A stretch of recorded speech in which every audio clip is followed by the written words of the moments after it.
My life in the last 4 years has been like Disneyland. There's no dull moment. Most successful people or big leaders just don't speak, except one or two that are in our lives right now, directly, indirectly. You know who I'm talking about. Till I got married, I did not realize the magnitude of who my father was politically. My father told my mother that we will have only one child, be it a girl and a boy. Actually, my father wanted to adopt. It was not my mother who did the surgery. It was my father did the family planning. I'm never trapped in the gender issue. I love my father, I love my husband, I love my brother, I love my son. I'm not competing with a man. I'm not one of those victims who has suffered a man. Ji. So for me, it's much easier to say. Ambedkar ji, it was Phule ji, all men, right, who took decisions. So whether it's your education, dowry, say no to dowry. When the man in the house says, there is going to be no dowry, there is no dowry. Right. Teach your daughter to say no. Absolutely. My daughter Revati's and Sarang's engagement would have been announced by my brother on the 30th. And he passed away on the 28th. So one day my child is going to get up and come and tell me that was one day I needed you and you were not there for me. Do you think that you can see yourself siding with the NDA on delimitation, and under what context? See, first of all, just because you think differently or like something different than I do doesn't make you my enemy. You are my opponent politically. Why can't we be friends socially? Sunetra ji and yourself, as political rivals perhaps? Oh yeah, we are political rivals today. Come on, it's a democracy. अगर बोलने की ताकत है तो सुनने की भी ताकत होनी चाहिए. Absolutely. You know, I'm so grateful to the BJP. I didn't know how to fight. BJP taught me how to fight. BJP ने मेरी family तोड़ी, party तोड़ी. No यार, BJP ने मुझे लड़ना सिखाया. Maharashtra seems to be one of those places where we haven't had a female chief minister. Why do you think that is? I want to tell you something which nobody will believe.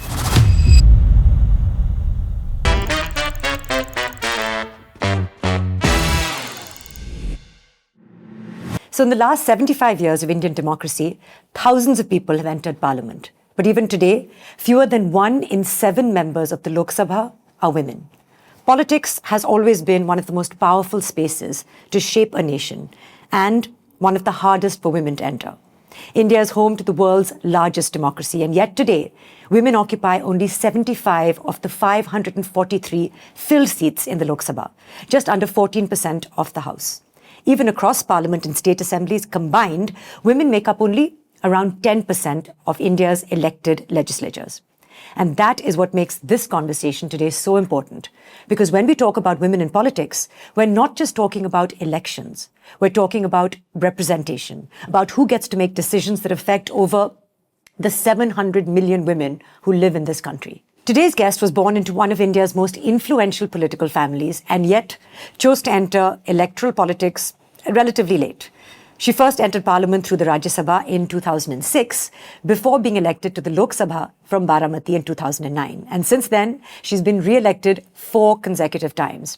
She's built her own identity in national politics, navigated one of the most defining political splits in Maharashtra's recent history, and today serves as the national working president of the Nationalist Congress Party, SP. But this episode is not so much about party politics. It's more about the woman behind the public office. So please welcome Srimati Supriya Sule Ji. Thank you so much, Supriya Ji, for making the time. It's my pleasure. Don't call me Ji. I have to call you Ji. No. I have a lot of respect for you. No, that doesn't come with Ji. No, my mother will be watching this episode. Listen, what should I call you? First of all, your mother's a superstar in my life. Ji. I mean, she's like a wow. If there is somebody I want to age like, it's Sharmila Ji. She's just wow is the word. She'll be thrilled. No, I'm feeling like it's like my fan moment. But she will. I have to call you Supriya Ji. Don't call me Ji. The only G's in my life is the Gandhi family, Rahul Gandhi and Priyanka Gandhi. So that's what the are only you suggesting I call you? I can't. Call me a Thai. That's what everybody. Okay. Thai means not the North Thai. Thai means sister in Marathi. So that's Thai. Happily. It becomes a little closer. G makes you a little older. Maybe I'm trying to be young and we are wannabe. I don't want you to call me G. I will come to how you're looking so eternally youthful. Not that you are old by any means. I am. But you are very fit. And a huge part of our conversation is also on health and wellness for women. And we will ask you your secrets. But firstly, I want to start off with, congratulations on your daughter's wedding. Thank you. And you were all over Instagram for your dancing. Yeah, I mean, I want to go under the table Please if there is do not, because it's so good. And I don't know if you've been viral before for your choreography. Not really. You obviously enjoy dancing. I love dancing. I actually love dance. I like to do a lot of things which maybe I was not allowed to do, or I didn't have the opportunity to do it, or I didn't have the confidence to do it. And then suddenly it's like, let go, I think. Bhoot sawar ho gaya kind of a thing. But you had fun? Oh, I had a blast. I think the practice was more. Actually, no. I had fun performing that day as well, because it was like, oh my God, let's hold hands. It was actually quite juvenile, if you ask me. But the practices were just fantastic. It depends on your choreographer. Some of these wedding choreographers are very strict. Well, our choreographer was this fabulous young lady called, and what she did was, what was really nice, is she would encourage us. We are quite hopeless at dancing, all 22 of us. So she's saying, you all have really improved, but you all are so talented, you all can do better. So like we were so talented. So by the end of the show and the day, the big moment came for us, we thought we are going to just kill it and there's nobody as good. All these youngsters were doing nonsense. After we saw them, we were devastated because we realized we were like really bottom of the pyramid. That's too funny. But it was a lot of fun. I mean, the whole idea, I think, of being, you know what Indian weddings are, of not just two people getting married, two families. Yes. There's just so much that goes around in an Indian wedding. And then the idea of your daughter getting married, shifting families, has that been emotional for you at all? Well, I think my husband has cried more than I have. My husband has just cried buckets. My friends even today ask me, is he okay? I'm like, yeah, he's okay now. He has to learn to let go, kind of a thing. So I think very differently. I am one of those mothers who lets go very easily, because I feel it's their time to fly. I'm very happy. I'll never complain to you and say, oh my God, Siddhanand and I are empty nesters. Not at all. I mean, there's a time they were supposed to live with us. Now they need to get on with their lives and chase their dreams. I'm not going to cling on and say, no, don't go. And I think distance makes the heart grow fonder. So every time the children are coming, it's like, oh my God, the children are coming. Yes. Oh, the children are going. But after they go, Siddhanand and I go back quickly into our own lives and life goes on. So everything has a different stage. And you have to accept it and let go of a few things, because it's growth. It's for my daughters and sons' happiness that they're doing. So I think it's lovely to see it. Was there some advice you gave her before she got married? Well, I have a very dear friend who lives in Delhi. She's like my bhabhi, as I call her. And she told my daughter something in front of me. And she said to Revati that, Revati, my grandmother gave me this advice. So she said, what was it? He's saying, ek chup, so sukh. Means one time, maybe that one moment you keep quiet, 100 benefits you will get. So pick your battles. Pick your battles. Ek chup, so sukh. So that's now the magic thing that we are all teasing each other nowadays. It's so true, because, I mean, especially if the goal is, I think, a long-term monogamous relationship, it is very challenging. I think, I find it personally. I'm it sure. Can be challenging. We all have different and now, views. so because we're all becoming quite outspoken about this is what we need, me, my world, and all of that. But I think, and my mother told me, and a lot of people feel like this is anti-feminist. She said, if you can look after a man's ego and a woman's emotions, then you will have a successful marriage. And we spoke about this in various forms. I said, Amma, you can't say this anymore, because women also have egos and men have emotions. So she said, yes, but typically this works if you want harmony. I'm more on your mother's side than yours. And I think that this is good advice. And ultimately, the only advice she gave me, I have to tell you, Thai, is that she said, do not marry an actor. Really? And, I did marry an actor. So she said, okay. That's the whole world. You never listen to what your mother does and then say, oh, my mother had told me. And she was right. This case she's not right, but she's also come round. But I really value, now that I'm a mother, I value so many things that she said. One question that I don't know if you've been asked or you even discuss is that, do your children want to join politics? Do you? Not at all. Not at all. Not at all. And I'm very happy about it. Really? Yeah. Because, I think times have changed. And I think I'll say this very, very honestly. I am an entitled child. Please understand, I'm an only child to my parents. I came from a very large joint family. And on my father's side, I was bottom of the pyramid. And on my mother's side, I was firstborn. So there are a lot of benefits of being the youngest, because then all the elders are spoiling you rotten for nothing. I mean, you've done nothing cute, but you are cute because you're the baby. And then the other side, you're the firstborn. Oh my God, you're the first child. And then there's my next cousin in line was 6 years younger than me. So for 6 years, I ruled the rooster by being that only sweet, chubby, cuddly child who never complained, never did anything. So everybody loved me because I was nil by mouth. I only opened my mouth to eat. Right. Everybody tells me I never cried, I only ate, and I was this fat, chubby child who was just happy all the time. Right. So it was like a football being carried around by everybody. Right. So I grew up very entitled, clearly. And then, Bombay, Mumbai is a great leveler. It keeps you very grounded. My mother sent me to a very wonderful, normal, I didn't go to an elite school. So my mother sent me to a school in Mumbai where and my mother herself is overgrounded. It's not, if there is any such concept. So she's never made me feel that my father was somebody very important. Right. You'd laugh at me or you think I'm just fibbing my way through this interview. But till I really, I think, got married, I did not realize the magnitude of who my father was politically. But how did she manage that? Because my mother's extraordinarily private. Nobody sees my mother.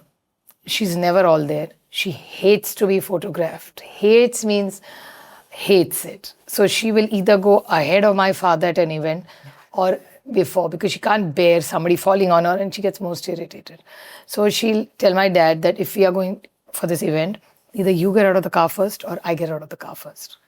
Because she can't bear, the security people, attention.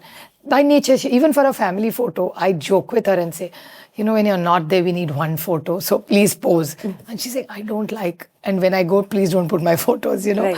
She's that private. And she loves her space. She loves her privacy. And then there is this man she's married to who wants people around 365 days, 24/7. But she herself managed to keep that space. She would drive on her own. Even if my dad could have a driver, she never wanted that driver. And when I went to school, she would pick me up, drop me. Like my dad was the chief minister when I was in school. But if he came to drop me ever, I would ask him to drop me outside the lane because it used to be embarrassing for me because all the children would turn around and say, who is this man coming to drop you? When we were much younger. And, in this red light car, and that time red lights were there. Modi ji hadn't come yet. So lal batti thi tab. And so people used to say, oh, who's your dad? Why does he have a red light car? So it used to be like awkward. My friends are walking and I'm coming in this red light car and getting so much attention. Oh, no, it's not nice. And children can be harsh. Absolutely. So it actually, that entitlement went against me rather than for me. Right. So then I used to tell my dad, please don't come to drop me. Or if you come for a parents' day meeting, my dad and mom would always sit at the back. If he would come, never in the first 4 or 5 rows, always at the back, for sports day at the back, because they got too much attention. My dad got too much attention. So it was very awkward for me, and he realized that very quickly, that when I come to do things, my daughter is put in a spot. So he's my father's very, very empathetic. His IQ, of course, is high, but his EQ is extraordinarily high. So he would manage that very well. Like, I'm one child to my parents, I can never say that my father never gave me time. My father was always there when I needed him, yeah. When I gave birth to both my children, my dad was sitting outside. So, he was there for sports day, for, parent teachers day. He was there for everything. Which is a lot more than I think even a lot of fathers do. Yeah, so today. when people say, my father's such a busy man, didn't have the time, I'm like, maybe he was a bad time manager. Yeah. I don't know. Yeah. So I think and my mother was very intelligent. Yeah. She still is. She'll kill me if I age years missing. So the thing is that my mother always made me feel one thing which she sort of read, that your father's made for very important things. Yeah. Don't tie him down this. Like, I had a fracture. Today when I think back, if a father didn't come back, the mother will sort of slaughter him. My mother's logic is completely different. My mother's thing is, what is your father going to come and do? You have fallen. I've taken you to the doctor. We have taken an X-ray. We put the plaster. Do we need now him? Do we need Baba? No, Baba is at work. So she's always told me that Baba is made for bigger things. Don't try Baba into small things. I'm here to do that. Right. If you have fever, what is he going to do? Sit here. Is your fever going to come down because of him? No, it's going to come down because of ibugesic or crocin, not because of him. Right. So don't waste your time. Let him do. He's doing bigger things. So, for me, this is something really important, especially while parenting and all. You realize that both parents don't need to be there for everything. No. If one parent is busy, as long as one responsible parent is there, that's good enough. And there are 100 other things that we need to do, even in families. It's not just about bringing me up. Even my family, when my uncle was diagnosed with cancer. My mother and my aunt managed everything. Because what were the men going to do? Right. So I think sometimes we think that we're independent and our earlier generation women, not at all. I'm sure your mother, my aunts were probably far more capable than we are. We are at least fussing and talking to people and doing talk shows. They didn't have talk shows. Ji. They had each other. Ji.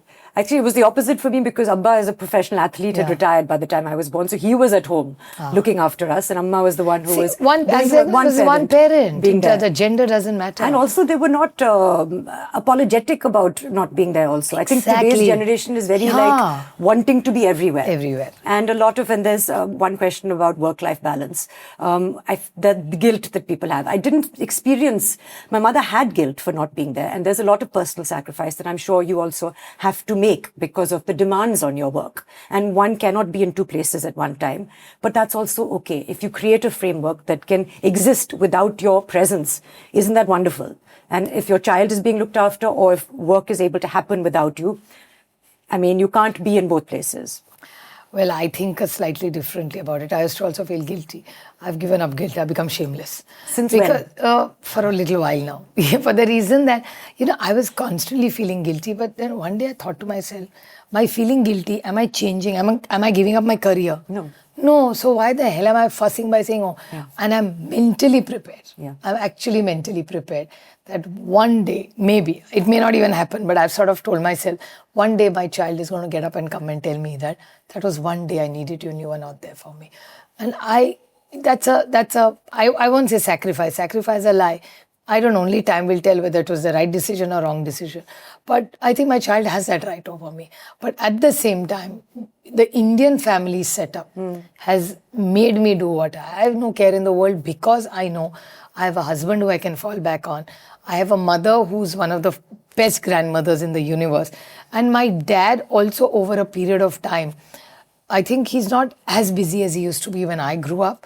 So he has a lot of time for my children. So my parents know minute to minute where my children are more than even I do sometimes. They're that engaged. And sometimes, I don't know whether it's right or wrong, but my parents became grandparents at quite a younger age compared to our generation. Like at my age, my parents had 2 grandchildren. So they grew up, going to tennis class, going to drawing class, going for swimming class. My mother did everything and she felt wonderful because there was no sense of responsibility in that sense. While bringing me up was responsibility, bringing up my children was enjoyment. Grandparents can be far more indulgent. So, no, mine are not that indulgent. I mean, I think my parents have whacked my children more than I have. Really? And with no guilt of whacking, no psychology, ki are, phatka mara, trauma. No, all that doesn't work in a house. The only trauma is that we give to the parents. Parents don't give us trauma. But that again, this is a whole other discussion about, this generation being soft. So we operate very old-fashioned. Yes.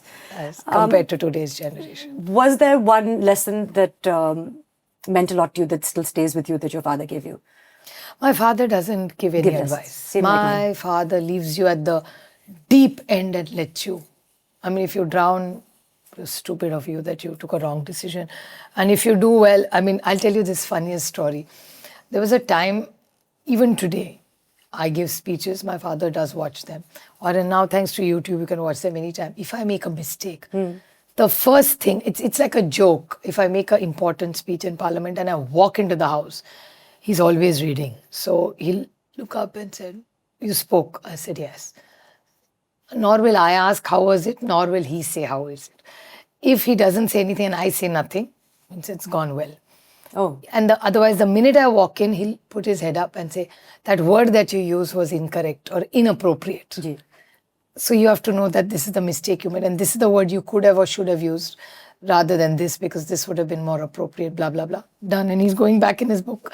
So I don't know whether it's a very Maharashtrian thing or it's a very Indian thing. I don't know. But to talk or be complimentary to your children is a no-go. I can never think of my parents telling me ever in my life that, "Wow, you did well." Not at all. If they don't say anything, means you're okay. And do you think that you would have liked it to have some more encouragement? I don't know. I don't know. Or is it just I don't know. It's become like building? that. It's become like that. So it's a setup. Like I have a younger baby brother called Ajit, and Ajit and me always laugh about it. That our parents have always been so condescending to us that this is our confidence when they did it to us. Imagine if they were not condescending, we would have really been rotten eggs, Right. But it's always been condescending, Oh, like my mother always, I walk in somewhere and somebody says, how well you wear a sari, how nice you are looking. My mother, the minute I walk in, she says, how badly you draped your sari. I'm like, my mother, whole world tells me I drape my sari well. You're the only human being in this universe who tells me I'm badly dressed. She says, they are lying and I'm telling you the truth because I'm your mother. Right. You wear your saris so badly and so messily. Your hair is bad. I'm like, what is it with you? But it's so normal that if she said something nice to me, I'm like, are you okay? Yeah. So I don't know whether it's a cultural thing, it's a family thing. I don't know what it is. There are obviously huge advantages to being like that because that resilience, that character building, and also when that compliment comes, or even if that compliment is an absence of a compliment, then that means something, and then you know it's genuine. No, my parents being condescending gives them a lot of pleasure. And it's not only them, our whole family, my chacha, chachi are like that. So we cousins laugh about it. Like, it's like if my uncle says something, we're like, are you okay? How can you be complimentary? Something wrong with you today. So it's a family cultural thing. But I'll tell you one thing. I think parenting, there is no one size fits all. Yeah. Whatever works for your family. Yeah. I always feel your parents always have your interest at heart. Mm-hmm.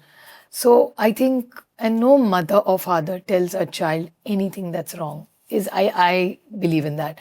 What you make out of is what you choose to make out of it. And we have selectively want to hear what your parents tell you, and selective you don't. Absolutely, that's true also. When you joined politics, it was relatively late. Yeah, I was living abroad. You were living abroad. You'd studied also microbiology and water pollution and a bunch of things. Was it the plan to join politics? No, not at all. Then was there a moment, or was it? It happened very, very organically, and I always feel that even, especially with my father, everybody feels that my father sort of micromanages my life. My father, even today when I ask him, is it this or that? He will tell you the good of this, the good of that, bad of this, bad of that.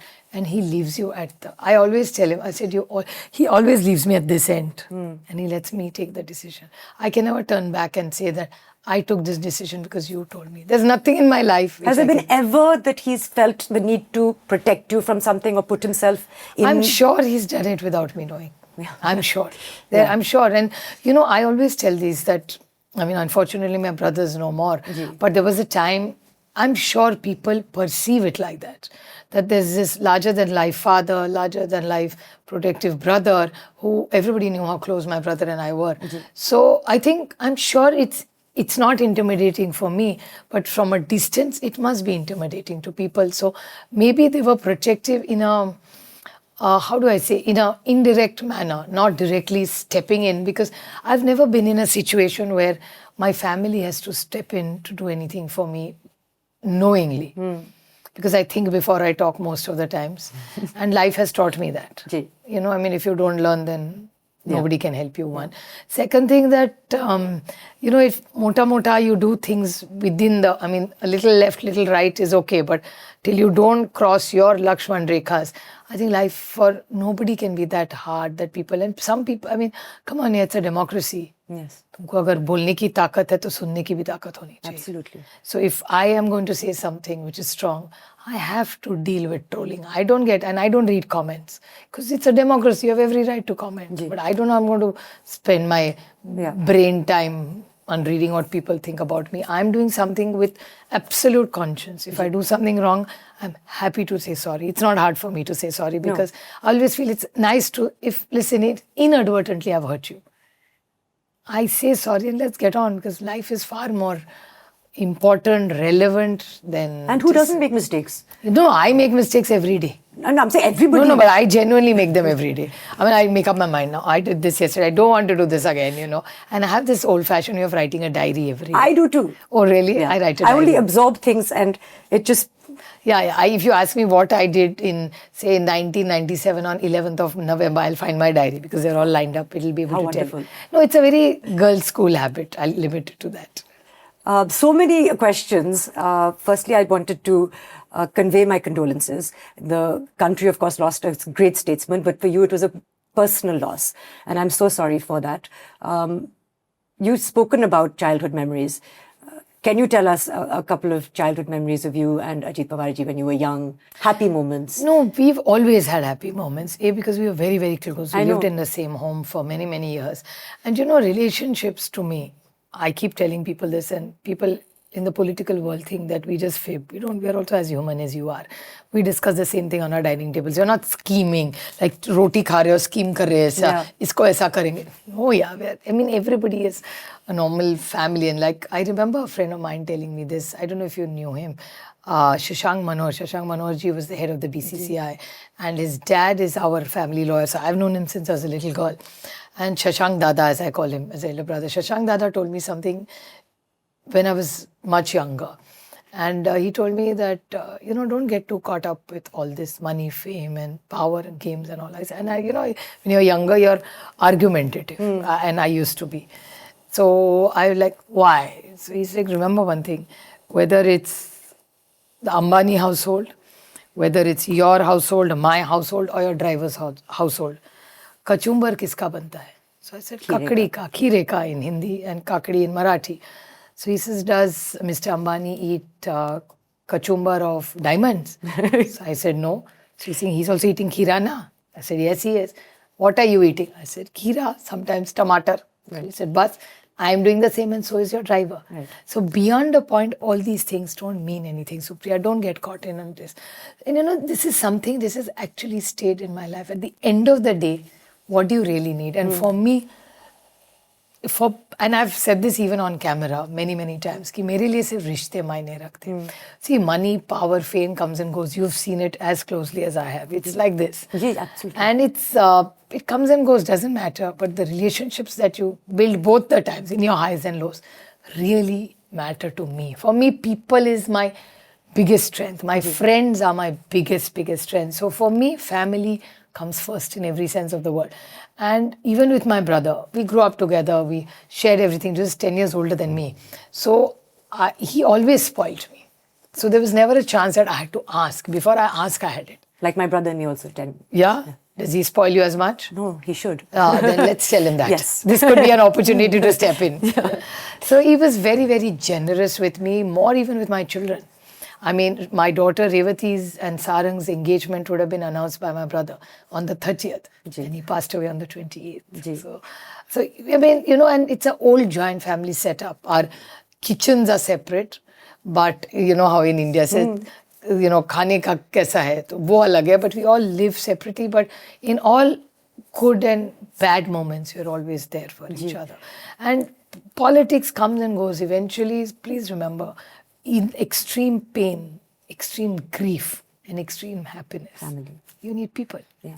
You need be people. It family or be it friends. Ji. I mean, they're almost the same after a certain time. That's true. And in fact, you've said many times that this perception that exists of, the scheming and all of that, but even the Pawars and the Thakres were maybe political rivals, but they were friends. Children played we together. Still are friends. And still are friends. And that is possible. But I think for somebody who consumes the media or watches it from afar, there's this idea, okay, how can you belong to one family and be on opposite sides? But people feel that we cheat them by being friends while they are fighting on the streets with each other.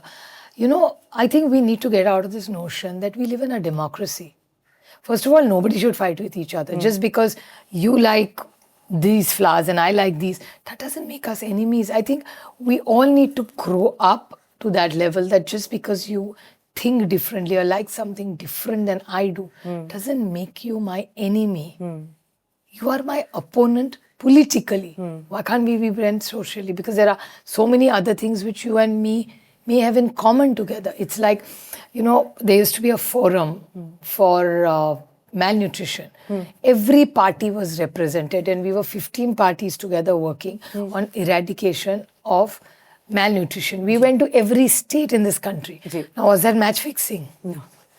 There's so many times actually when there's been so much consensus, whether it was Operation Sindoor, which you've spoken about. GST. Whether it was GST. We were all on the GST together. That's when the country comes together. And then the times when the opposition has also managed to come together, whether it was, to make sure BJP doesn't get 400 seats. That was important for healthy democracy. It's very good. I think you must, even in a home, I always, if my daughter disagrees with something, I have to give her a patient hearing and ask, okay, Why don't you want it? Let's have a discussion. Yes. So I think for any healthy democracy, we must have opponents, and we need to get out of this mindset that just because we disagree, that does not make us. Because basically we're all humans, right? It's our ideologies that separate us, Yes.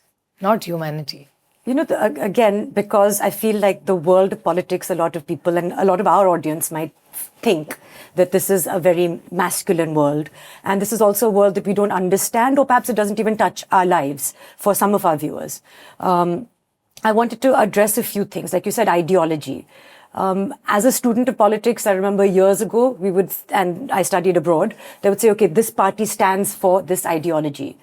I feel now in India, and especially perhaps if you look at Maharashtra, as someone who's certainly not a political expert or even someone who's a political journalist or knows so much on the subject, there seems to be a lot of swapping and a lot of practical, application.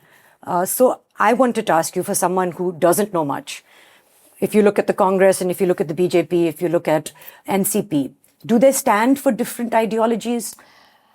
You know, today, not only in India, I'd say that globally, ideologies are getting diluted.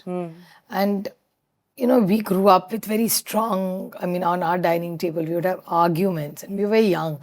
So now when I think back of all those arguments on our dining table, says, my father's friends would come and they'd argue, and I'm sure you grew up in a very similar atmosphere where dining table conversations were really critical.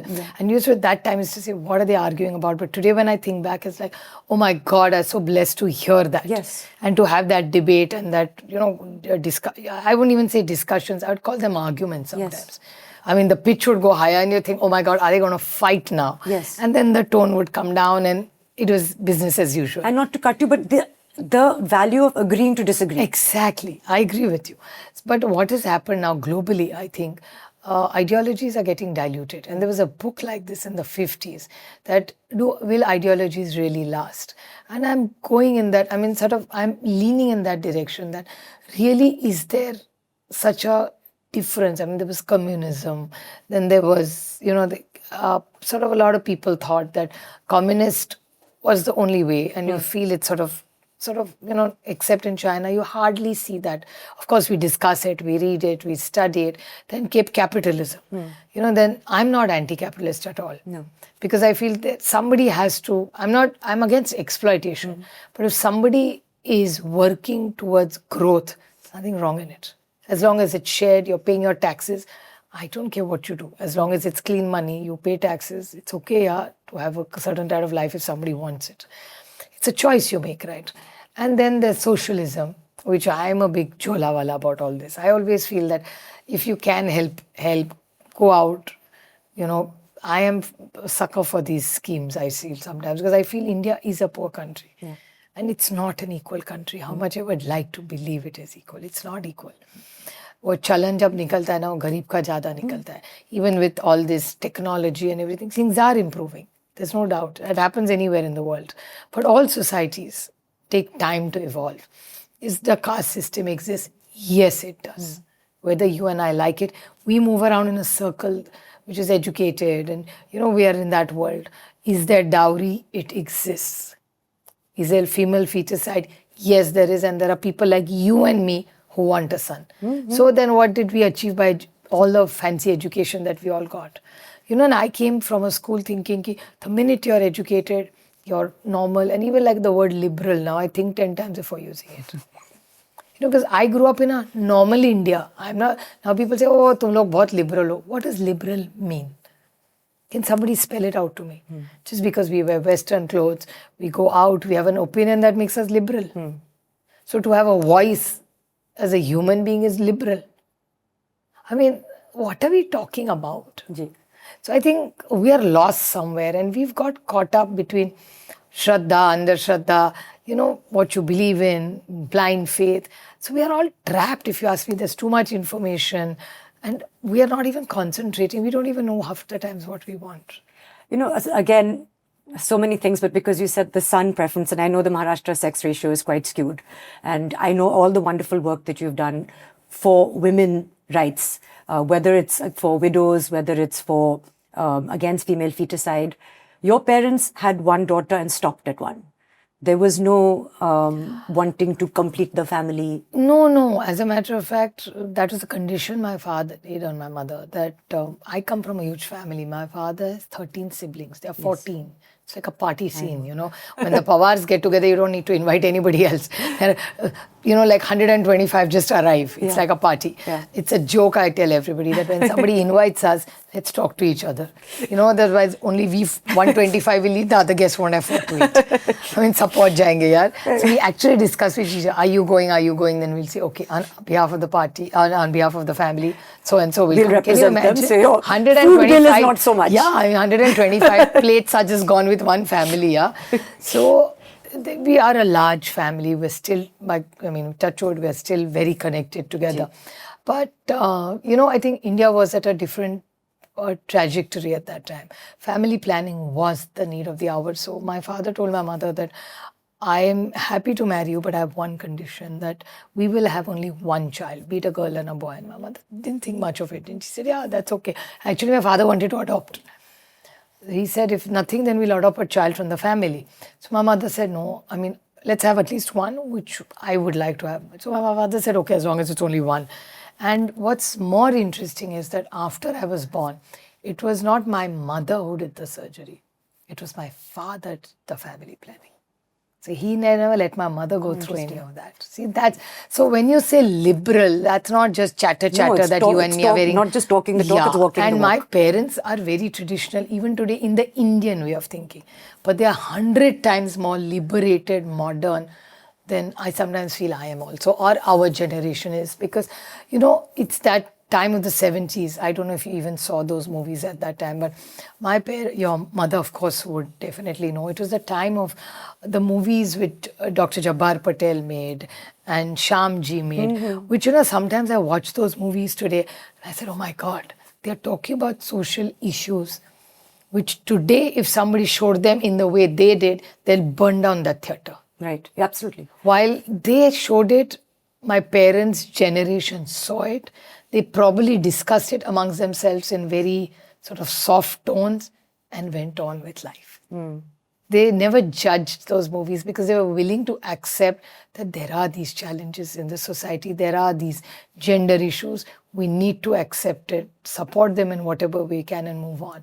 I think we are making a mountain out of a molehill all the time. And sometimes I feel we are far less tolerant than our earlier generation was. And they are far more liberal and open-minded than I think we are today. I mean, not just you and me. No. I'm just generally talking about our age group. And do you watch films? Do you consume content now?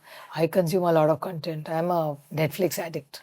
They say now that it's hard to make films that say anything strongly. I'm sure the industry, I remember there was a time in the industry which industry was very, very vocal. Yeah. And the industry used to speak even against any higher offices at one time. And I mean, the industry was respected by the politicians and vice versa. They were friends across. But I think society itself, everywhere, globally, and this is not only about India, I'm saying, this is all over the world has changed. So I think industry itself keeps away, because I remember there was a time when the industry had such, even during, like, I talk about the emergency, very, very strong views. Yeah. There were agitations, even after that, in various governments all over India. I've seen, you know, film stars who make such a huge impact on the masses. I've seen it happen. I mean, I remember when we were working on that all-party malnutrition delegation, one film star would come and it would sort of penetrate the information all over town that, "Arey, ye aaya bol rahe kuposhit bachon ke liye." So, you know, we went to a village and sort of their eyes would sparkle and say, "Oh my God, so-and-so is talking, let me take it seriously." So the value or the soft power the Indian film industry has is huge. And I hope we used it more positively globally. I mean, you all actually could be the face of India all over. You already are. But I sometimes feel we as Indians have not capitalized it for the right causes globally. I mean, I just feel sometimes that you think we should send X film star, say, to the United Nations, or, I mean, now I don't know how strong they are in influencing the world. But can we use them for our tier 2 and tier 3 dialogues to break the ice? under some things because I know how much you influence. I mean, I'm not only talking about the superstars because the superstars, how big they are, the whole world knows globally. I'll tell you an example which very few people know. It's like when, I mean, of course, the Bachchan family and the Khans and everybody goes abroad. I mean, it's probably is happening to your brother and Bebo and everybody, even the Kapoor family. They're truly international families and people go crazy when you see them. But I'll tell you a star who has done extraordinarily well, which is very less known in India, is Chunky Pandey. Really? I went to Bangladesh. I went for Grameen Bank work. And I did 2 internships with the Grameen Bank in those days. So I went and, I went and first few days people are, oh, you're from India, blah, blah, blah. Then they started asking me about the industry. They're curious, watching. So which movies? They said, have you ever met Chunky Pandey? I was like, really? So I said, no, I don't know him. He said, oh my God, we all have his posters. And Chunky Pandey is a superstar in Bangladesh. I mean, just imagine if we could use his offices to have a good dialogue with Bangladesh, bring us, I mean, see, I like to romance a lot of things which are very idealistic in my head. I like a world with no borders. I mean, it sounds idealistic. You may laugh and think, what a foolish idea. No, it's never going to happen. Nations and you imagined communities. And so I just feel that sometimes imagine if my child had to go somewhere, not have these border issues. I can't bear the thought. I'm completely against all wars because there is no machoism in wars because wars only leaves widows and orphan children.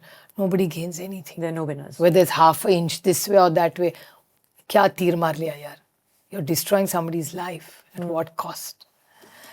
So I'm a little idealistic. So I just feel that the industry, the influence that you all can have, and all of us in our own way, like cricketers. Yes. I mean, you all got the perfect combination of a film star and cricket, which drives this nation crazy. Yes. So can we use all of them, their talent, in a limited way, of course.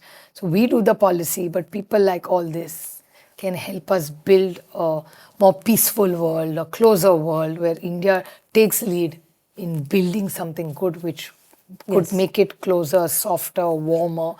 I think as it is, a lot of actors may not be interested in politics or they may feel don't have like, to be interested in politics. They have to go there and smile. Some of them feel like, oh, we would like to participate in films and through those films we would like to have an effect. Social impact wherever possible if that can happen today. A lot of actors then, of course, as you know, become full-fledged politicians as well. Oh, we have so many. And what has happened in Tamil Nadu recently also was unexpected, to say the least. Oh, yeah, of course. I mean, I never thought, I expected him to get 20 to 25 seats. Yes. And I was like, usse zyada kya hoga, kind of a thing. This political arrogance. I had an egg on my face after that. But you think that, these are strongholds that are difficult to... Of course. No, why not? I mean, Jayalalitha ji was a superstar. Yes. So, and she's revered today as one of the strongest women chief ministers in India. Yes. Right, wrong, we're not judging that. No. We are only looking at it in a third-party audit of a gender issue. Yes. Is what I'm looking at. And she was very, very strong in a state which was, the earlier question you asked me, that is it a very male-dominated profession? Most professions are male-dominated. But in politics, we have seen Mayawati ji, Vasundhara Raje Scindia ji, Mamta Didi. We've seen so many women being so strong. So then it's a contradiction. Yes. That here we say that it's such a male-dominated and a strong state like Uttar Pradesh. Yes. Was Mayawati ji. And she ruled. And, we've seen pictures of all the men. I mean, of course, above all, Indira ji. Yes. I mean, Indira ji's photograph, I'm sure you've seen, it's an iconic photograph where she's sitting and there are so many men around her. And there was no reservation that time. No. But she stood, and the first time, yes, she did get elected as her father's daughter. Yes. That was her first foot in the door. Yes. But after that, it was Indira ji herself. She is Pandit ji's daughter and she'll always remain that. But she did create her own aura, her own personality, her and own I see leadership. a parallel with you. I mean, perhaps there was a foot in the door because of, I don't know, and please correct me. Do you think, because my first question, and we've gone through such a lovely conversation, was... we've gone all over the place. No, but I mean, and it's led to so many questions also. But, I said, why politics, and was it sudden? And this move, and whether your father encouraged it or not, and all of that. But to do this, but then to be consistently re-elected in Baramati is something that you have done. No, that's teamwork. There's nothing that you do alone. I don't believe any human being can do anything alone. It's your teamwork. And I think my entire team is so committed, and I'm blessed with a lot of things, which is, I think it's like I said, first foot in the door. It's the family I was born in. Yes. Of course, that was a big plus, plus, plus. And of course, the entire team Yes. that works very extraordinarily hard. So it's team win. It's I never say I win. It's always the team that wins, because there are a lot of people who you don't see, who actually probably more deserving than I am. Maybe you should interview them and not me.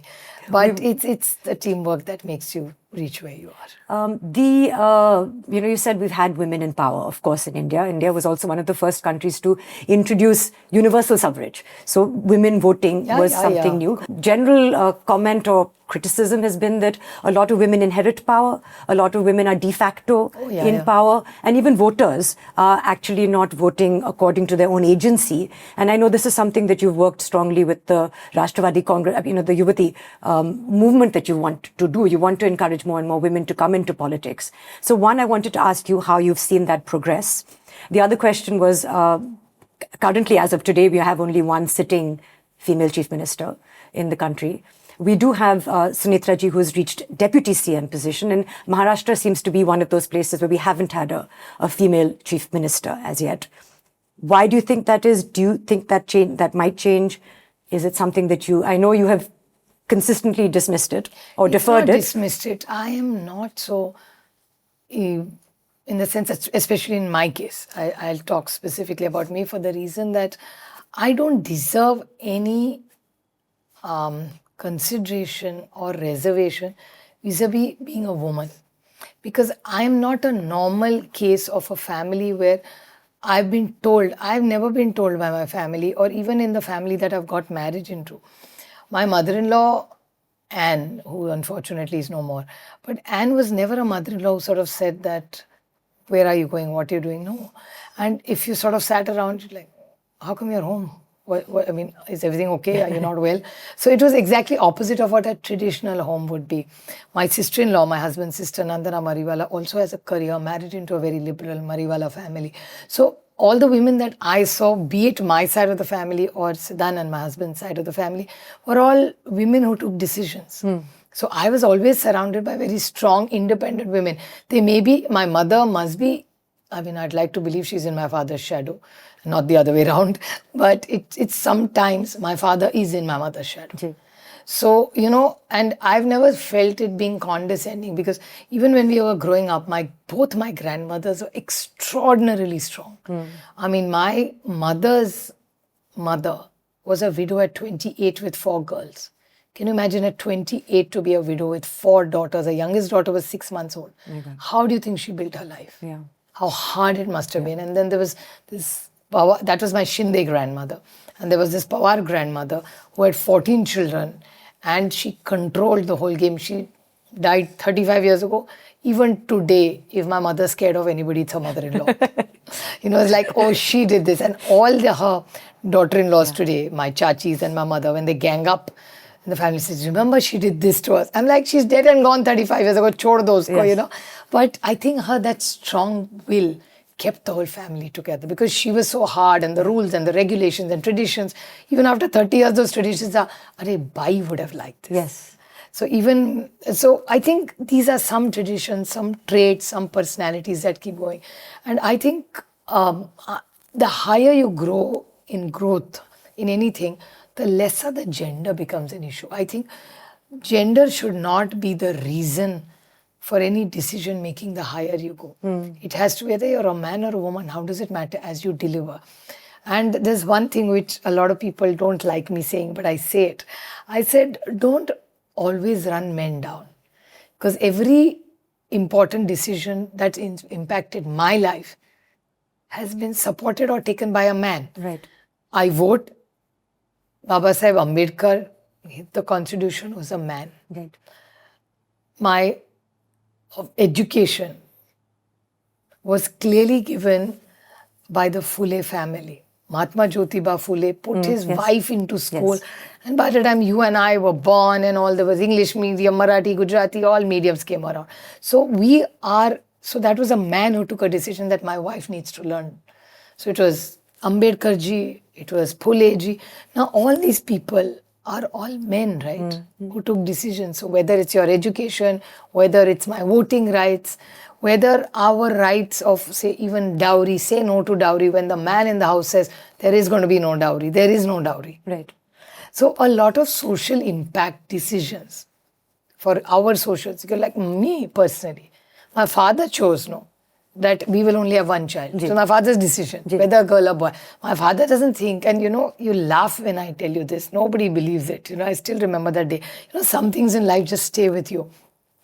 My father was working and I went down and my daughter was 2 years old. And I went down to him, guess what? I have news for you. So he looked and said, what? I said, I'm pregnant again. So normally a grandfather would be overjoyed. He's saying, oh. I was like, what's oh? Aren't you happy? So he said, you already have one child. Why you want one more child? I'm like, what? Yeah. So he's like, you don't need another child. I said, no, I want another child. Yeah. So he's saying, okay, that's between you and your husband. And he started working again. I'm like, man, what a damn. Here I'm coming with this great news that I'm pregnant and my father like going back to his work. Yeah. So, this is the Pawar family, so they don't overdo something, they don't underplay something. But that's when I sort of thought to myself that he is so clear about his thinking that for him, a child was good enough. He was not fibbing it, he genuinely believes in it. So when I had 2 children, it was for him, it was like, oh my God, really? Yeah. That kind. Yeah. So all these things. So I'm not the right example. And that's why I feel I'm never trapped in the gender issue. I don't think he's a man. So he's not good enough or I'm inferior to him. I need him. I love my father. I love my husband. I love my brother. I love my son. So I'm not competing with a man. Right. But at the same time, I'm not one of those victims who has suffered a man. So for me, it's much easier to say. If I came from a background where I was victimized by a man, I would clearly hate them. Yes. The hatred comes where you notice it, and I've analyzed this in many places. When do I feel the gender issue strongly comes out? When a woman has suffered something. And you're absolutely all men right. are not bad. No, all men are absolutely not bad. This show is called All About Her, but it is for men and women. We just feel like the conversation about women, this year I feel like there's a lot of conversation about women, and women have come to the fore, things like perimenopause, menopause are becoming sort of mainstream conversation. And I take your point in terms of gender should be neutral. Ideally, we should not even need quotas. Exactly. Why? But we've not got there yet. I don't need the quota. Exactly. But there are many women who deserve it because they didn't have the upbringing. Exactly. So we're not there yet. No, we're not. It's not an equal playing field as yet. And I understand, of course, you were part of the whole opposition that said that and the Women's Reservation Bill was passed. Yeah, we passed it in 2023. Exactly. I'm a big one for that bill. I know. Because see, we are the 1% girls who had an option to say no, and our families, like I tell everybody in my constituency, the only thing, now everybody knows that you have to educate your child, you have to give all this, that's all done now. Learn to teach your daughter to say no. Absolutely.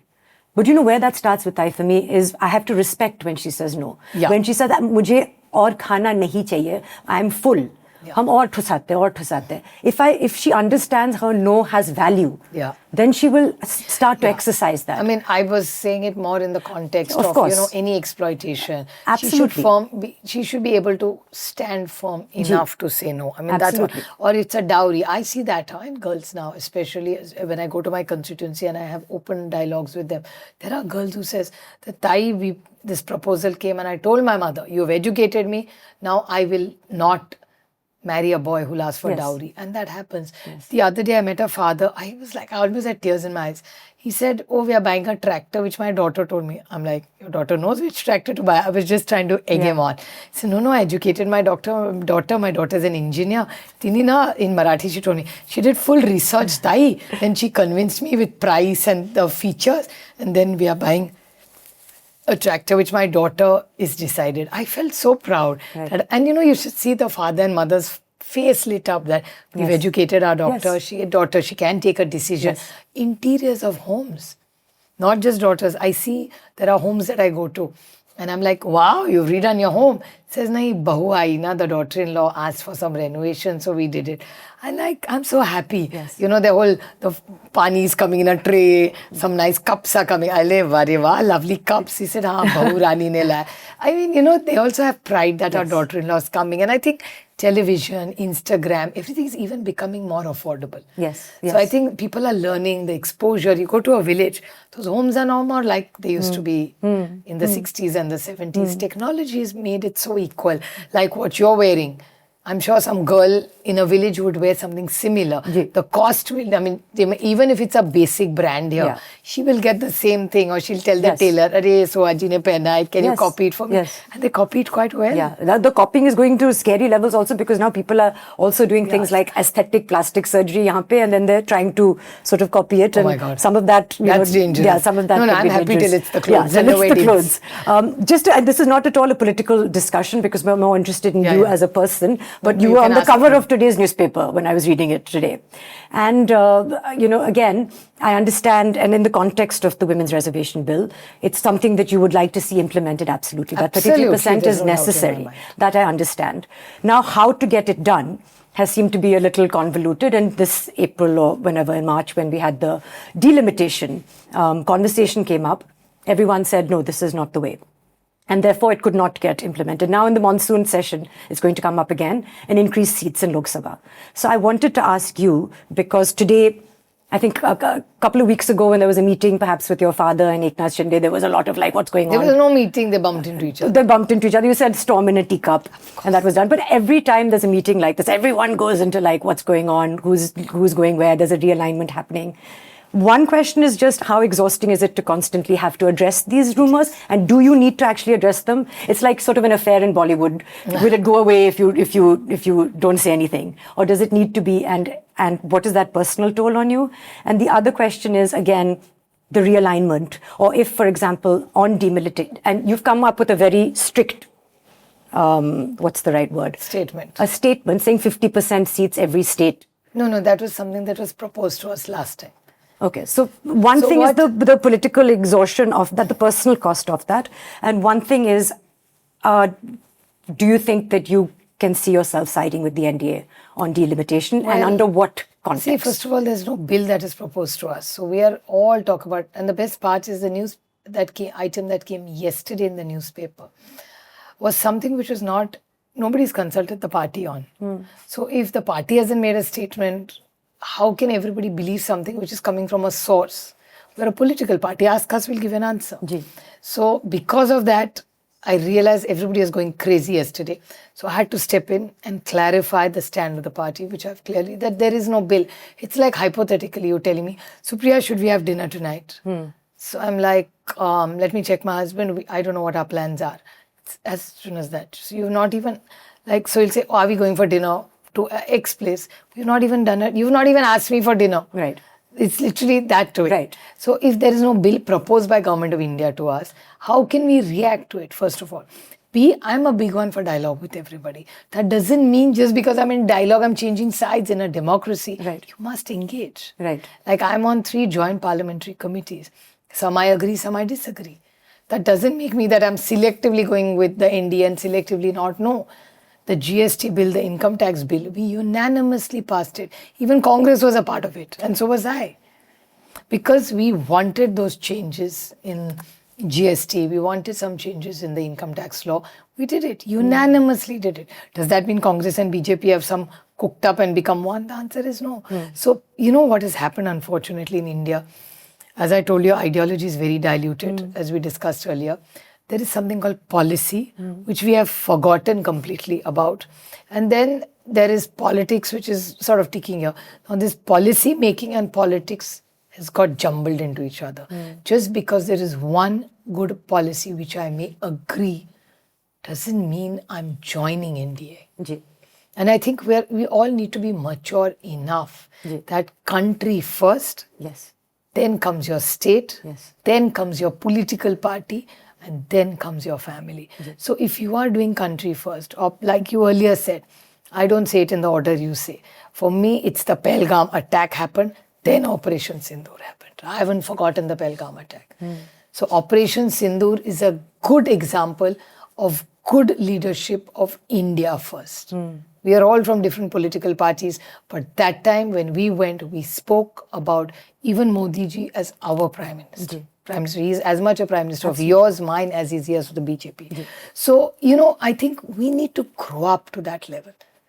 And there is no, everything now, and the same, BJP did the same during the Congress era. So it's not that it's only happening now, we've just forgotten. We have selective amnesia. So I think policy is one thing.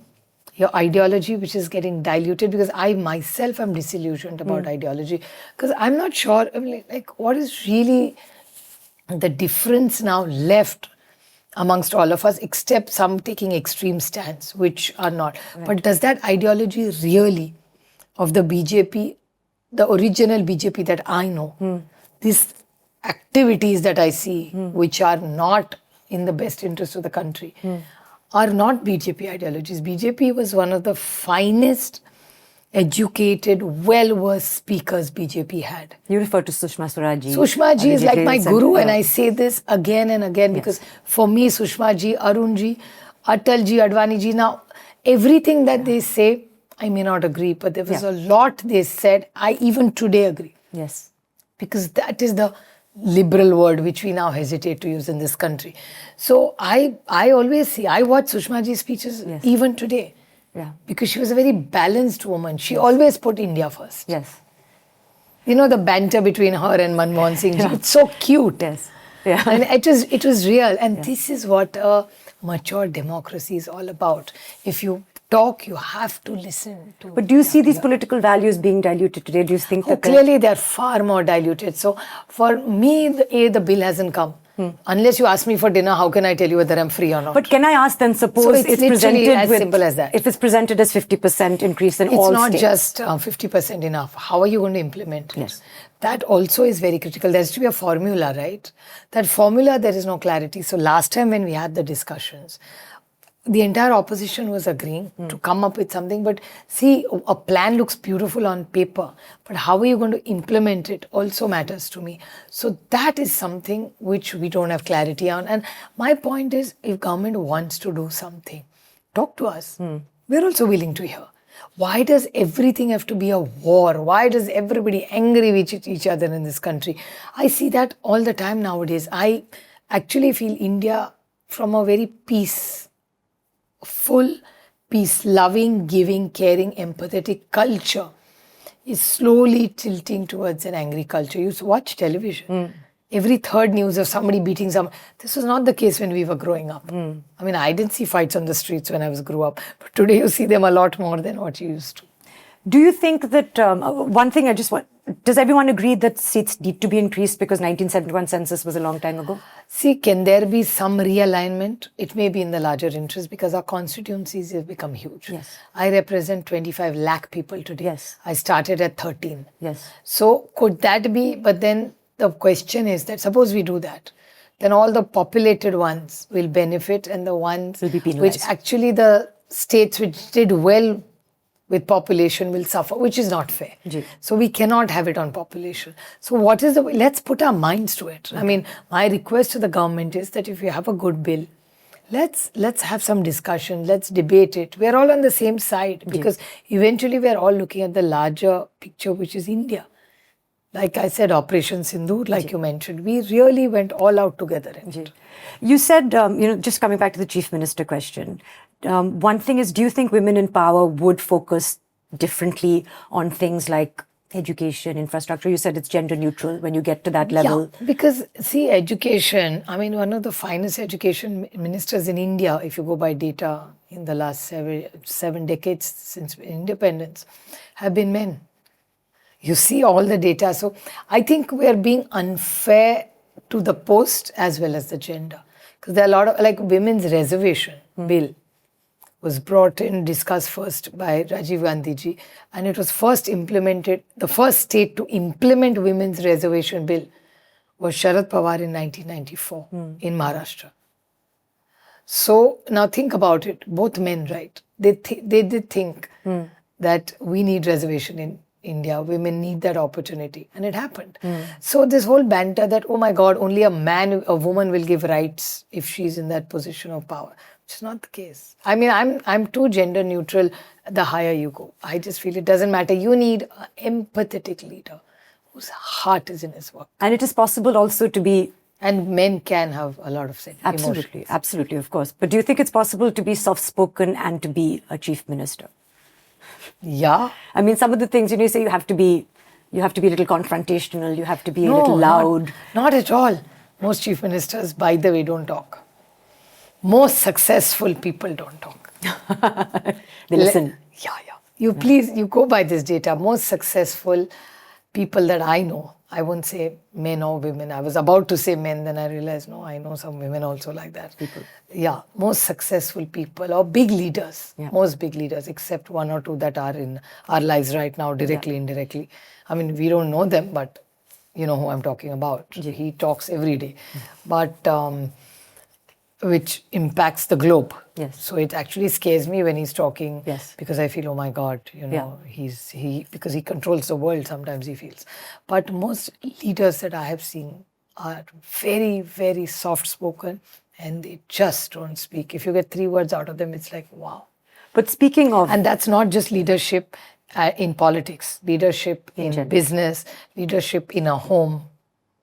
You notice that most Yes. successful people talk less. Something for me to learn. Are you on Instagram? Yeah, I'm on every platform. But do you feel like now politicians need PR machineries and popularity? And Yeah. See, you have to evolve and change. How do you reach your voters? Because there was a time they'd come to a rally. I don't see any of these people sitting here going to see a single rally. They will judge me or my party by what comes on their feed. On their feed. And I don't even know how much people are reading anymore. Their attention span is becoming small, and this is what data tells you. It's not just me being judgmental about anybody. I see people reading less. I see feeds coming the other day, my nephew was telling me, which I was really amused by. He said, why are you reading all this? I said, no, I want to get, the nuances of things you get better when you read the whole article. So he says, no, just put it in ChatGPT in 5 lines, it'll tell you. I didn't know ChatGPT had this feature that you could put some information and it'll make an article into 5 pages. Now, if I start reading The Caravan and the Time magazine and The Economist in 5 lines, it's ridiculous. Shame on me. No. I can't even think about it. No, but the next gen is doing it, Yes. which is scary. Yes. I was worried about. Now, I think that's come into our lives at the right time where it can help us, but we have the foundational tools of being able to concentrate, of being able to read. And the whole beauty of the description of large articles, it's so beautiful when you read. It's dramatic, when they talk about the curtain. Like when I used to read a lot more that time. Now I read more reports than I read beautiful books. But there was a time, you really romanced your book. It's sort of the detailing of everything that came across. That doesn't happen anymore. As we come towards the end of this. My worry is you have not opened any of those. No. And let's start the interview now. Oh my God. My first question is, no. I think I've... I got nervous. No, not at all. I think unless that's that other thing which... I actually didn't even turn these around. Because I can't see them anywhere without my chashma, which is over here. Well, next join the club. Yeah. I'm looking blur at you. I don't know why I have these. But the one thing I wanted to ask, and again, it may be personal, we touched on it a little while ago. There's nothing personal in my life. The personal and the family, and especially with the NCP split that happened in 2023, and now with Sunetra Ji and yourself, as political rivals perhaps? I know you defeated her in Baramati in 2024. We are political rivals today. But then, can I ask how your relationship is with her? See, for me, I have more... I used to always tell Ajit Pawar this. When he went with the BJP, I said, Dada, you may be with them politically, but they are more with me. Yeah. So he used to say, what nonsense. I said, because I'm by nature a very friendly. I'm an only child. Yes. So for an only child, you sort of, you're always craving. I don't have a sibling who I grew up with like you did. Imagine 3 of us in the house. It'll be a party time. You're either fighting each other, killing each other, or doing something together. Yes. Even if we were a joint family, there was a time somebody grew up and left. But I'm very close to my cousins because we shared our rooms. But at the end of the day, even if my cousin, somebody got married, then I got married and my cousin still stayed on. But I think for an only child, you're always craving for people. Maybe I'm like that, or it's an only child syndrome. I don't know. I have a lot of friends. So I always feel that, so what politically if she fought me? How does it matter? I mean, that's politics. What has that got to do with my personal relationship? As long as we don't make it ugly, personal towards each other. It's like I have so many friends in the BJP. We fight, means in parliament we are at each other. But we know that this is one line we'll not cross. And if anybody goes against our personal families, we all go. We all gang up and say, no, this is a no-go. And after we've had our debate, we're sitting and having chai, we travel, we holiday together, because what our ideologies are different. We still have arguments sometimes when they'll say something extreme and I'm like, what nonsense, you don't know which world you're living in. And they say, oh, aapka liberal chhod dijiye tai. You know, so that of course banter goes on. But that there is a sense of friendship, and I think that's the maturity of a democracy. You have to be able to, I mean, there are two different things. Like just because Sunetra Pawar today is with NDA, what has that got? She still is my brother's wife. So whatever duties I have to do, duties are not always negative. My duties as my elder bhabhi, I have to do them. How does her ideology or her political situation change my responsibilities, my respect, my roles, which I have been brought up in my home, differ than any of my other bhabis? I have 6 bhabis. She's one of them and she'll always remain one of them. How does it matter just because if she makes a speech against me? Kya farak padta hai? My friend Niranjana asked the question for each podcast, and hers was that, today, when you marry someone, you ask them lots of questions about their food habits, what time you go to bed, what AC temperature do you like, because people are fighting 18, 23. No, Siddhanand and I are 35 years of marriage at extreme. He wants 16 and I want 36. 36. Great. I mean, there's nothing. Means our life really warm. But now people are not marrying according to who you vote for also. Like really, in some of my circles, they ask you, who do you vote for? And then they're like, oh, I don't know if I can marry you or not. Really? Yeah, Niranjana. But my question is, your daughter married into BJP? She's not married into BJP. She married somebody. Her father-in-law is very closely associated with the RSS. Ji. So, but that is also, as you said, in everything that you have stood for. It's Revati and Sarang have to find their way out. Yeah. I'm an outsider in that relationship. Yeah. So if it works for both of them, it works for me. As long as the kids are happy, all these things don't matter. Yeah. I mean, to me, they don't matter. Yeah. So, I have to ask you before like you today leave. or tomorrow, if my daughter-in-law, tomorrow my son gets married to a girl who has very strong views, it's not my monkey, not my circus, it's my son to worry about. Why would I worry about? And anyway, I feel like you've managed to strike that balance. Like you said in the beginning of this interview, you said, I have to step away. And I feel like this is also something that you have I seen do that from in your every parents. relationship of mine. I take a step back. Yeah. Because, I'm very, very friendly. I'm very, very outgoing. But there's one level which is a no-go for me. So if I like a no-go, how can I go into that space? So there's a very, very fine line. And nobody in my life goes there. And I'm not somebody who's sitting and there was a time I have 8 to-go people. You are for this, you are for this, you are for this. I don't have that one. If the other day somebody asked me in an interview, who's that one person you'll call when there is something you need? And I actually racked my brains. In the interview, I didn't have an answer. After the interview, I sat in the car for half an hour and said, what would I do? Who is that one to-go person? There is nobody like that. It's good not to have one person, no? It's good to spread your... No, then that's very bad. That is like this one, ye bhi hai, wo Agar bhi aap hai. nahi honge, to main aapke paas jaungi. That's so bad. No, because I just feel that sometimes, I think life teaches you that. Yeah. That why do you want to lean on somebody for help or dependency? Help yourself. Try and help others if you can. Yes. But don't go on like a clingy. You need this to-go person. Of course, I have amazing friends. Maybe that's why I take it for granted that actually maybe subconsciously they are my to-go people and I'm not realizing that it's my to-go people. Maybe, I don't know, I'm just thinking aloud. But it's not somebody that I speak to like every day or every moment. No.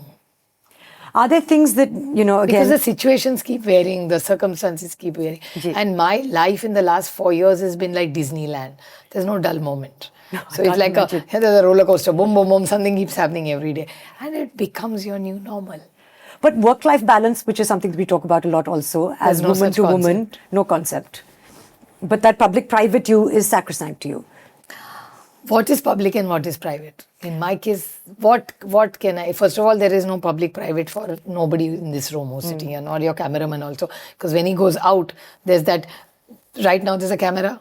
There's probably a camera in this room. There's a camera in the building. There's a camera on the streets. So what is private? Kya raha kiska? Right. And there's a big screen in BMC which is watching Yes. who's crossing the road. Then they'll show you on TV in the evening, oh, this crossing, this truck came. How do they have videos of everything you're doing?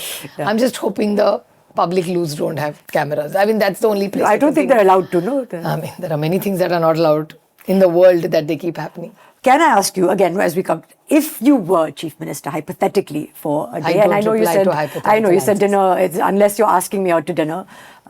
Okay, so what are some things that you find problematic in Mumbai?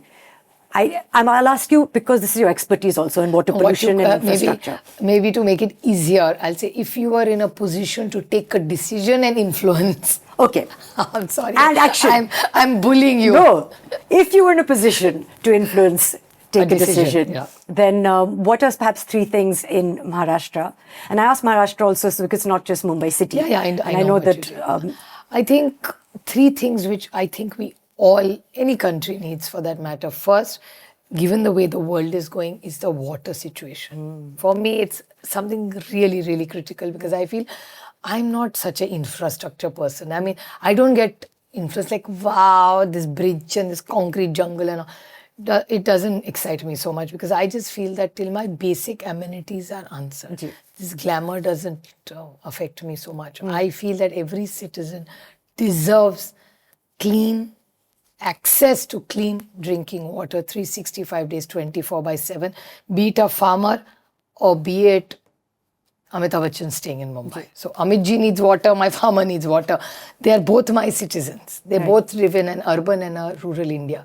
So as citizens, isn't it their basic right? Right. Why should Amit ji drink tanker ka pani, or why does my farmer have tankers coming or going into those borewells? So I feel that this is something which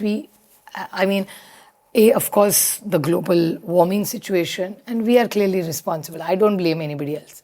I'm a citizen, I'm a part of this deal, so it's easy for me to say, is sarkar nahi, so easy to blame somebody else for it. We as society hasn't done, and today also we are doing nothing about it. So that's something which worries me. It's not something only I want to influence, it worries me every day. That what is going to happen about the water. And we've just seen in Vasai, Virar. Everywhere, South Mumbai, which is so-called, I think the tankers are roaming around today. The rain is not good enough. We don't have any big news. Oh, the water, water's resolved now. There is water. There's no water in Bombay. There's water in Pune. No. So dams are not getting full. It's complicated. It's a very long. But people keep saying that they do so much work pre-monsoon to fix the drainage issues. But then what happens? So for me, if I was in a position to make a decision, the first thing I would put all my resources into would be water. Okay. Now, in the sense that let's give clean drinking water to everybody in everybody's home. There is a big program which the government of India, Modi ji also implemented called Jal Jeevan Mission.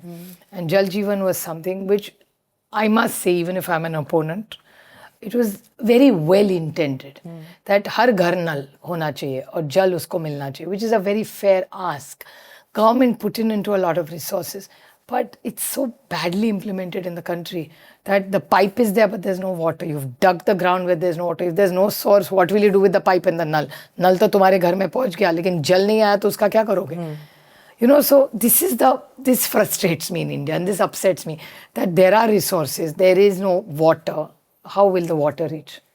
So this is one big thing for me.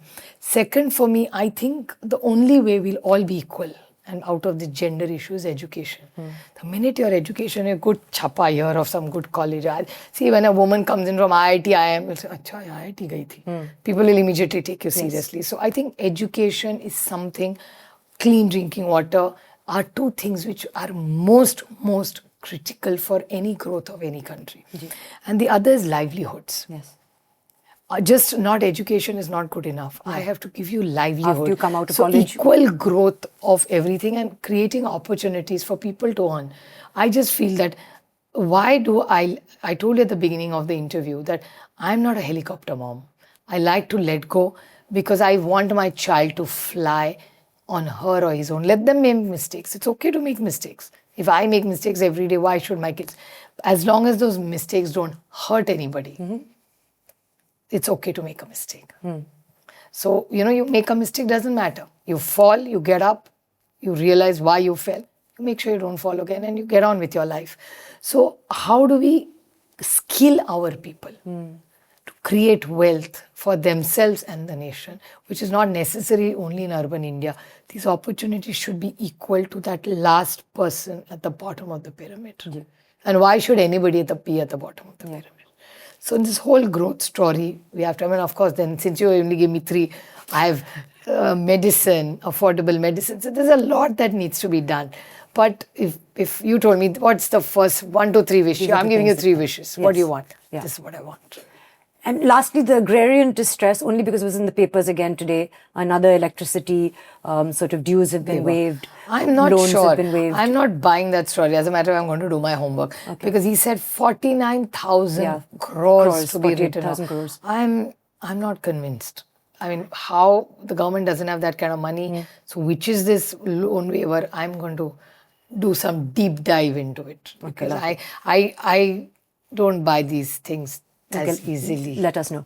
I would love to share it. I'll be making a statement on it. So I'm doing some homework. If he's done it, great. But the whole point is I'm glad if he's done it. But the whole thing, who's going to pay for it? Does the government have this kind of resources to pay for it? Is my question to him. And my last question is on your fitness. I like that assertiveness that came. I like to, so you know it's... I like assertive people. Unless you have anything that you would like to add, is you look exceptionally fit. You look wonderful. I know that you love walking. I love to walk. And you don't like going to the gym. You know why I used to go to the gym? Yes. I've stopped going to the gym because now I do all exercises against my body. I don't want a machine to help me to achieve what I want.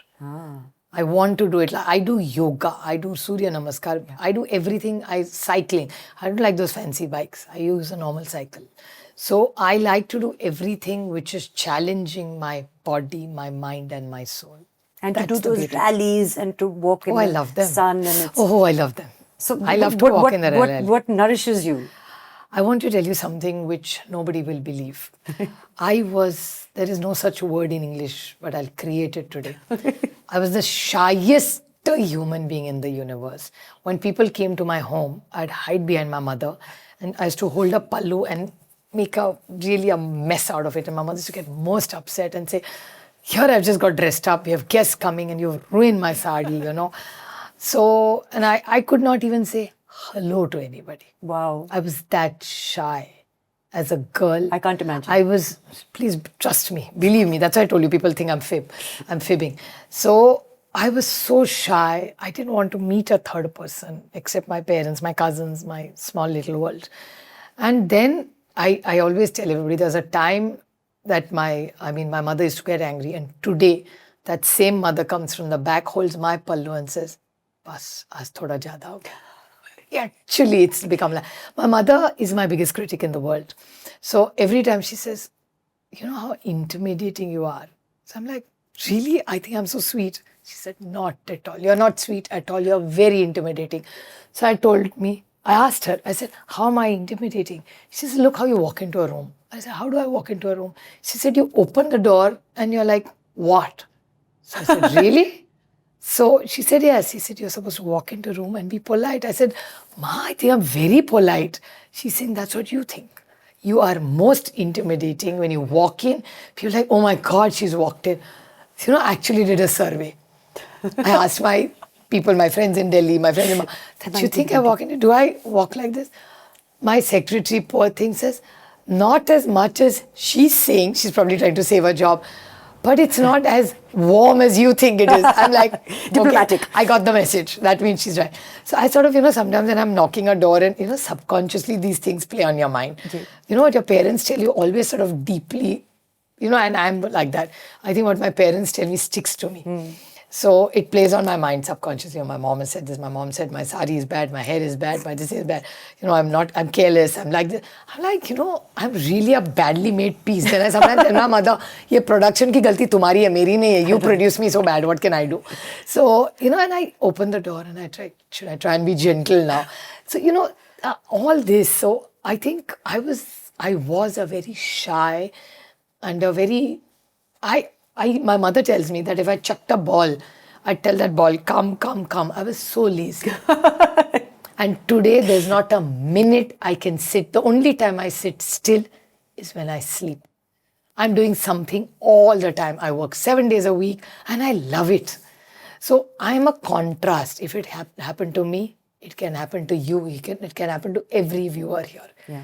We all have a turning point and we all are talented. It's not that you're more or less. We are all the same. Bhagwan ne har model fursat se banaya. And we are all good at something. So find it. You'll find your own place. Learn to say no. Live your life. Be grateful for everything that you have. Challenges are in everybody's life. I have challenges every day. I have two options. I sit and cry that, oh my God, my life is such a mess. Or then I say, chuck it. I'm going to fight it. I didn't know. I'm so grateful to the BJP. I didn't know how to fight. BJP taught me how to fight. Yeah. There are two ways of looking at it. Yes, Like absolutely. BJP ne meri family todi, party todi. No, yeah. BJP ne mujhe ladna sikhaya. Yeah. Why should I complain about them? They found I was a very sweet, soft girl. Now I'm not. Because I realized that if there is injustice, if you do it, you're bad. But if you watch it, injustice being happen around you and you're witness to it, you're as guilty, if not more. So I think like that. Thank you so much.